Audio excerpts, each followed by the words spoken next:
सद्गुरू श्री ब्रह्मचैतन्य महाराज गोंदवलेकर यांचं प्रवचन 21 मे. अट्टाहासाने नामस्मरण करावे. नामा इतके सूक्ष्म आणि स्थूल साधन नाही. एखादी गोष्ट अगदी कळकळीने सांगायची झाली म्हणजे अगदी बेंबीच्या देठापासून सांगतो असे आपण म्हणतो.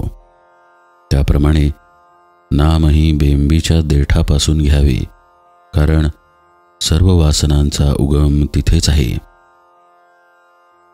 आपण नामाची वस्ती तिथे ठेवून दिली म्हणजे आपोआप वासनाक्षय होईल. उगीच वर नामस्मरण करू नये. ते अट्टाहासाने आणि अंतःकरणपूर्वक घ्यावे, यातच खरे हित आहे. आता वासनाच मेली तर आम्ही विषय कसे भोगू याची नाही काळजी करू. भगवंताची सत्ता जाणली की त्याला सहज जाणता येते. जो जाणेल भगवंत त्याला म्हणावे संत. आपण खेड्यात गेलो की तिथले सभ्य आणि प्रतिष्ठित कोण याची चौकशी करतो. पाटील आम्हाला दिसतो, लोक सांगतात, म्हणून आम्ही त्याची भेट घेऊ शकतो. पण परमात्मा निर्गुण निराकार, त्याची ओळख कशी करून घ्यावी कळत नाही. आम्हाला कळत नाहीत त्या सर्वच गोष्टी आम्ही कधी खोट्या मानतो का?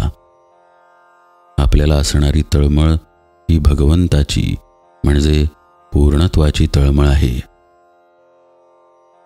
नास्तिकाचा सुद्धा पूर्णत्वाकडे ओढा असतो, तेव्हा या तळमळीला भगवंत हेच औषध आहे. कोणतीही गोष्ट तळमळी वाचून चांगली होत नाही. प्रत्येक जीवाला तळमळ आहे खरी, पण ती कशासाठी हवी ते चुकले.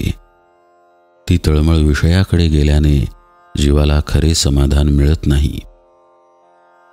आपला जन्म वासनेत होतो, म्हणून वासना तृप्तीची तळमळ स्वाभाविक लागते.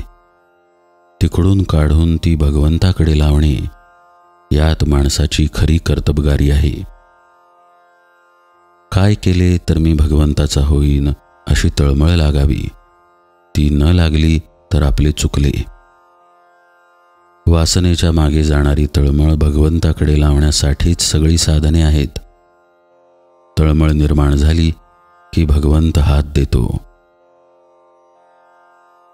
जगामध्ये असे कोणतेही दुःख नाही की जे भगवंताच्या आनंदाला विरजण घालील. प्रत्येकाला आनंद पाहिजे आहे. आनंद हेच भगवंताचे स्वरूप आहे.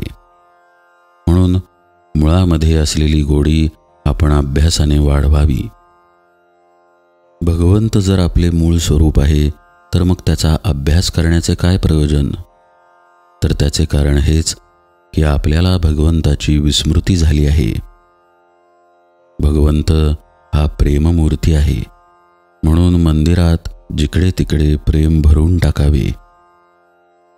दुसरा काय करतो हे न पाहता आपण काय करायला पाहिजे याचा अगोदर विचार करावा. भगवंताचे नाम घेणे हे ज्ञान होण्याचेच लक्षण आहे. भगवंताकडे लक्ष लागले की आत्मज्ञान आपोआप होते. जानकी जीवन स्मरण जय जय राम.